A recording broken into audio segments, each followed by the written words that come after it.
In the first section of this video, there are clips of both the Oregon and California campuses of Guide Dogs for the Blind.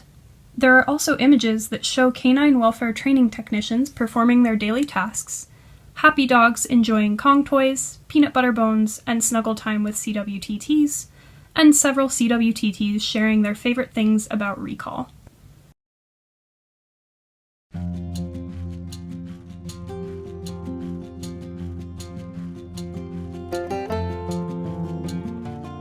Welcome from the Canine Training Technicians.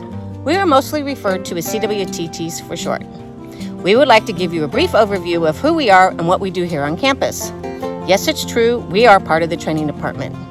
The main difference is that our primary focus is on dog care versus dog training.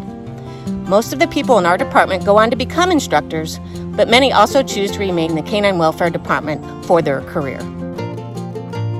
One of our favorite times is when puppy raising dogs are returned to campus for what is called recall, to begin their formal training process to become guide dogs. My favorite thing about recall is meeting all of the wonderful raisers that the dogs have had, and I also enjoy getting to know the dogs and putting the names with the faces. One of my favorite parts about recall is meeting the puppy raisers and hearing how they found out about guide dogs for the blind. My favorite part of recall is seeing these young dogs come in and seeing the potential they have to go on and change other people's lives. They're these fun little bundles of joy, a little silly in the beginning, and then it's fun to watch them mature into these adult dogs that go on and just do a phenomenal job in the world.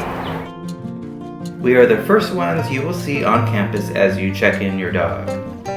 So when you first pull up onto the campus, hopefully you'll see a myriad of different signs telling you where you should park and where you should walk to come into the kennel kitchen, where you'll see this lovely smiling face to welcome you. And then once you're here, we have a little photo area set up where you'll get GDB's logo in the background and we'll take pictures for you. Since coming here is kind of like sending your kid to college, we have these lovely little GDB collegiate banners that you can write your dog's name on and take more photos of course. After you've taken all of the photos that you want in the kennel kitchen, we will escort you to the kennel that your dog will be staying in. Outside of the kennel, you'll see this little photo with your dog's name hanging up on it, whether they're a yellow lab, a black lab, or a golden. And it's kind of cool to see all of the different dogs that are coming back to recall, because a lot of times siblings will be recalled together. Then we will show you the run where your dog will be staying, and you'll get to say your final goodbyes. And then when you're ready to leave, we'll give your dog a peanut butter bone to distract them and escort you out. All of us realize that this can be an emotional time for raisers, but you can rest assured that your dog is being welcomed with open arms by a professional team who is ready to give personal attention and care to each and every dog throughout the entire training process. It is our job to make sure the dogs are happy, healthy, and mentally stimulated during their kennel stay. Before you come to drop your dogs off, we've been busy getting the kennels ready for your dog. Each run gets steam cleaned to make sure they are sanitized and ready for the next inhabitant. Next, we'll get a blue training martingale ready for your dog by printing off their name along with the last 5 digits of their microchip. Then we'll fill in your dog's training card so all of their basic information is really easy to access. It's always really fun to compare training cards and see who's related to each other. After your dog gets here, there's usually a week or 2 of time we give them to adapt to the kennel environment before training begins. During this time, we give them lots of individual attention by going on walks and getting to know them. The week following recall, we will also pass along any medical information and paperwork to our on-site vet clinic. All recall dogs are given a full medical examination to make sure they are physically suited for the guide dog lifestyle and requirements. Dogs who are not physically capable of being guide dogs are considered for other organizations if possible. If not, they are offered for adoption to their raisers first, then to the public. In the following video, you will see various forms of kennel enrichment, ice cubes, peanut butter bones, and a Kong toy being enjoyed by dogs in training. Views of inside and outside of the training kennels, and GDB staff making and giving enrichment. Immediately upon the dog's arrival for recall, we begin what is called Kennel Enrichment. These enrichment tools are mentally stimulating and plain old fun for the dogs and often staff. Some of the kennel enrichment we use are Nylabones with or without peanut butter, frozen Kongs, ice cubes with kibble inside, dog roommates, community run where the dogs get to play together, indoor center section play with novel toys, and tons of human interaction, which includes staff sitting with dogs and daily walks.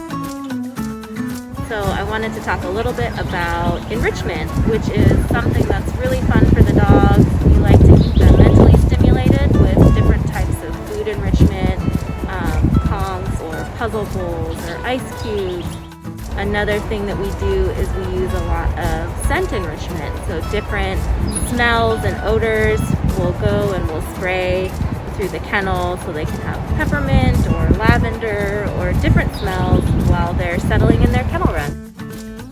Something I really appreciate about the CWTs and how they help us with training our dogs is over the weekends they make sure our dogs get lots of enrichment and walks.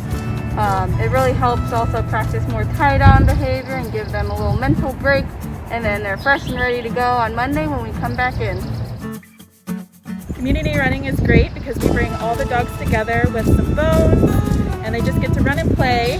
They get to practice recall, basic obedience, and even during the summertime, they get to swim in the pool. Frozen Kongs are a lot of fun and they're easy to make. Here's how we make them. Step 1. Fill the bowl with your choice of kibble. Step 2. Soak kibble with hot water and let sit for about 10 minutes. Step 3. Fill the Kong with kibble. Step 4. Plug Kong hole with peanut butter. Garnish with a piece of kibble so we know what is inside of the Kong. The last step is to place inside of the freezer. Freezing makes it more mentally stimulating and challenging for the dogs.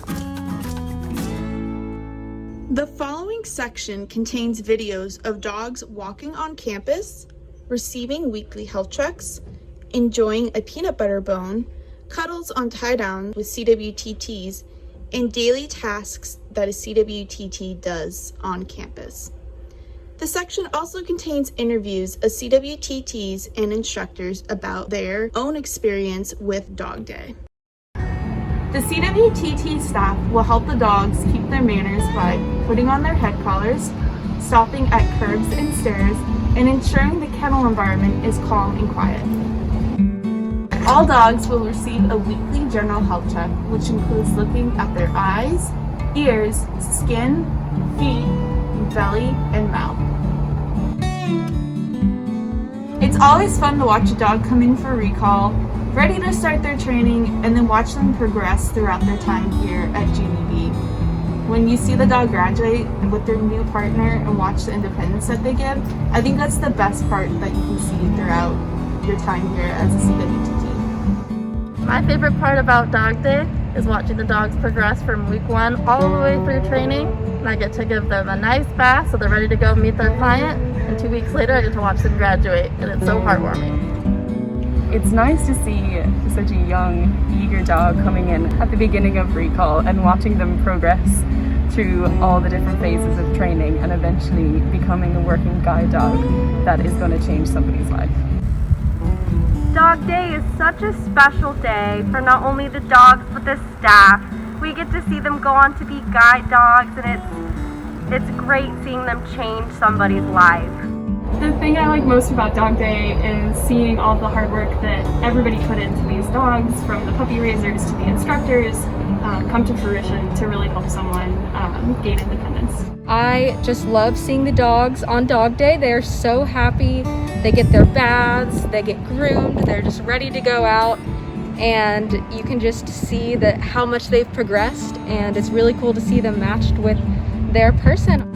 One dog in particular when I heard that he was going to be matched with the client, I was able to bring him up, and I just knew he was going to do amazingly well with whoever he was paired with. And going to his graduation, the pair was the most amazing fit, and his client was so extremely happy, and so was he. It's just something that really sticks with me. Thank you so much for raising for Guide Dogs for the Blind. Without you, our mission would not be possible. With all the working guides that you have raised, career changes that we love so much, canine buddies, breeders, and other types of service dogs, we wouldn't be able to do this without you. Thank you so much. Thank you, puppy raisers. Thank you. Thank you, puppy raisers. Thanks for all you do. Thank you. Thank you, puppy raisers. Thank you. Thank you to all the puppy raisers for all of your hard work. We all appreciate you. We hope to see you soon.